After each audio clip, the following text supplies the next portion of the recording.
Right, game 2 could potentially be the last game of the season for the Indiana Fever, and I don't think so, but it does have the potential to be. So let's get right to it. WNBA, that was an embarrassment on the ref's behalf. The call on Aaliyah Boston to start the game off with the review, that was unnecessary. You guys can never get an out of bounds call right, ever. I've said this on previous videos about previous games. And we saw it here again. And sometimes it does go in the Fever's favor, yeah. But so what? Get the calls right. You never even review or replay these things. It's like you run at the gym for 2 hours and you got to get out of there. That's how you guys run the games. The eye gouge. How do you miss that? Not only we'll talk about its intentionality in just a second, but the fact that it got Dejanay Carrington 2 points the other way, that affected the game, beyond just CC's eye and her shooting. And I know she said that it didn't affect her shooting, but we'll never know, right? But yeah, let's get back to Dejanay Carrington. That was intentional. I'm not gonna show the reverse angle, slow down. We all saw it. That was intentional. I see some people saying that she got a retaliation, so it's all good. It's not. I mean, Caitlyn did get a retaliation like a big girl. She doesn't need an enforcer to do it for her. She doesn't need us to talk about Dejanay Carrington. She handled her own business out there, but she shouldn't have to. And I actually saw some people commending the refs for not calling those fouls, saying that this is playoff basketball and it's not supposed to be soft. That's not basketball. Playoff basketball, that's not any kind of basketball. That's a slap fight. That's an episode of Claws or something. I don't know. It's not basketball. So let's get that out of the way. Nalissa Smith. Let's get that out of the way. All right, and the last very obvious thing is that Caitlin Clark and Kelsey Mitchell have to shoot their threes a lot better than they did in the first game. I think we all know that. And I think they will too. We have a lot of faith that they will because they never shoot that poorly. But it won't matter if the refs get their act right. It won't matter if the Connecticut Sun come back down to earth with their own shooting if Kelsey and Caitlin Clark shoot like that again. All right, Lexi Ho, she's cooled down in the past few games. So we can't expect her to go 70, 80% every game. They're going to have to hit their shots, especially now that Stephanie White has stumbled across giving Mabry more minutes. I wrote this in my notes as soon as Ty Harris went down. She was still clutching her ankle. Matter of fact, I said it after the last game. I said that was one of the reasons that I felt like the Indiana Fever beat the Sun because they didn't give Mabry enough minutes, and she's their only volume three-point shooter. Here, I'll play a quick clip of that, and then we'll get to the clips from the game. Haven't seen that much during this winning streak. It's always been two of the big three on the floor. Matter of fact, against Connecticut, they played 38 minutes each. In my opinion, that's what got them to win. Not enough minutes from Mabry, who's their best three-point shooter by far. Horrible three-point shooting from the rest of the Connecticut Sun. And we played our shooters longer than they played theirs. So more Mabry we can't fix. But we can fix some things on our end. First of all, we're giving the shooters too much space. We saw this with Kelsey Plum with the Aces. We've seen it all season. Now, yes, there's a little bit of hook, but we're trying to get better, not make excuses, right? And so the first thing is you have to step up. Step up and shut off the baseline so that she can't even set a screen on you. You have your help in the middle of the floor. Instead, she tries to go under.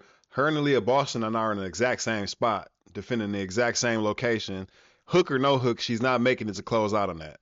All right, so now we've got the best scorer in their lineup, in their starting lineup. Started with a standstill jumper. Now she's cooking. Oh, my God. I'm not here to pick on Lexi Hull at all, but the film says what the film says.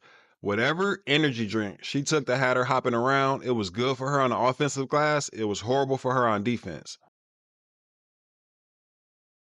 All right, so this is how you know that it's a coaching thing and not just a player mistake because you see it way too often. Dejanay is not the threat that Bonner is, but here they switch places, and you see the same thing happening with Lexi that we just saw before. How do you think this is going to turn out? Lexi's ball watching. Even when she's not in the lane, you're not close enough. So if you are in the lane, you really aren't close enough. Picking somebody up 60 feet away from the rim with your back turned is insane work. That's not how defense works. And I promise this is the last one with Lexi. I wasn't trying to pick on her. I'm just going in order here. You see the score. This one she starts in the corner. They're cross matched, so she's behind Bonner. Bonner at this point isn't even sprinting. She's in like a side shuffle, back pedal. Caitlin Clark should pick her up at this point, but she doesn't. Aaliyah Boston's the first one back, but she does nothing. And let's not even look at that one a second time. Now, there's two things here that make me want to throw up in my mouth. One is watching Alyssa Thomas shoot a jump shot. And I understand what happened with her shoulder labrums. It's an embarrassment to the women in the league that they're allowing her to even thrive without having shoulder labrums. Not just play, but thrive. But the second is watching the defenders for the Indiana Fever apparently have no knees either because Here I just have a whole montage of Aaliyah Boston and Dantas just not jumping at all on defense or for rebounds. And this is really why it pisses me off that Nalissa Smith has made herself basically unplayable. Because we need somebody who can actually jump to be in a game. We definitely cannot have Dantes and Boston on the floor at the same time for extended minutes. And somebody needs to go look at some D1 volleyball players. I mean, they've got some 6'1", 6'3" players at the net that can get off the damn ground. The skill gap ain't that large. We watching the games. The skill gap, they can close the gap with some good training. You see Lynn Dunn sitting there in the crowd like, what the hell is going on? And so while everybody is saying that we need a 4 to play next to Aaliyah Boston next season, we actually need a 5. If we could find an inside-outside 5 like John Quell Jones out there somewhere, that would be great because we need rim protection and somebody who can space the floor on the other side. Aaliyah Boston is a 4. She's, besides being 6'5", there's nothing centerish about her. She doesn't protect the rim that way. Now, I'm not sure what the New York Liberty are planning on doing with Han Chu, but it's worth looking into. All right. Now, we've looked at Lexi, we looked at Aaliyah Boston and the bigs. Caitlin Clark and Kelsey Mitchell. Nobody escapes the film room. You guys are up next. Your defense was lackluster as well. You only have one job, really two. Defend the three-pointer and try to mitigate the drives as best as you can. You guys playing down by the lane, I'm not sure if Chrissy Size is telling you that, but don't, because you're not helping at the rim. You're no sort of rim protection. Just please, go out there and stop the people from shooting. And stop ball watching. Now, let's take a look at this. Aaliyah Boston, Dewana Bonner, what do you see there? An 80-pound difference, 220 to 140. So whenever they get the switch on the pick and roll, if Bonner's going to be defending Caitlin Clark and they go a 1-5 pick and roll, this is what I want to see from Aaliyah Boston. She had a decent game at 17 and 11, but she should have had way more. I'm sorry, I wasn't satisfied with that 17 and 11. Even though it was efficient, I should have saw 30 points from Aaliyah Boston. There's nothing that Jones can do against her at 6'3", and she's just as groundbound as AB and Dantas are. There's nothing that Bonner can do at 140 if Aaliyah Boston decides to be mean about it and just go get buckets. I'm looking forward to seeing her do that in game 2. Now, of course, we got to leave off on a positive note, all right? Some things worked. Dantas, she's always going to come in and hit her shots. She did in this game, 24 minutes, and she played well. Besides that post up, I never want to see a post up from her again. Caitlin Clark, she was able to get free. They'll show the blocks, but she was able to get free. She just missed a lot of shots.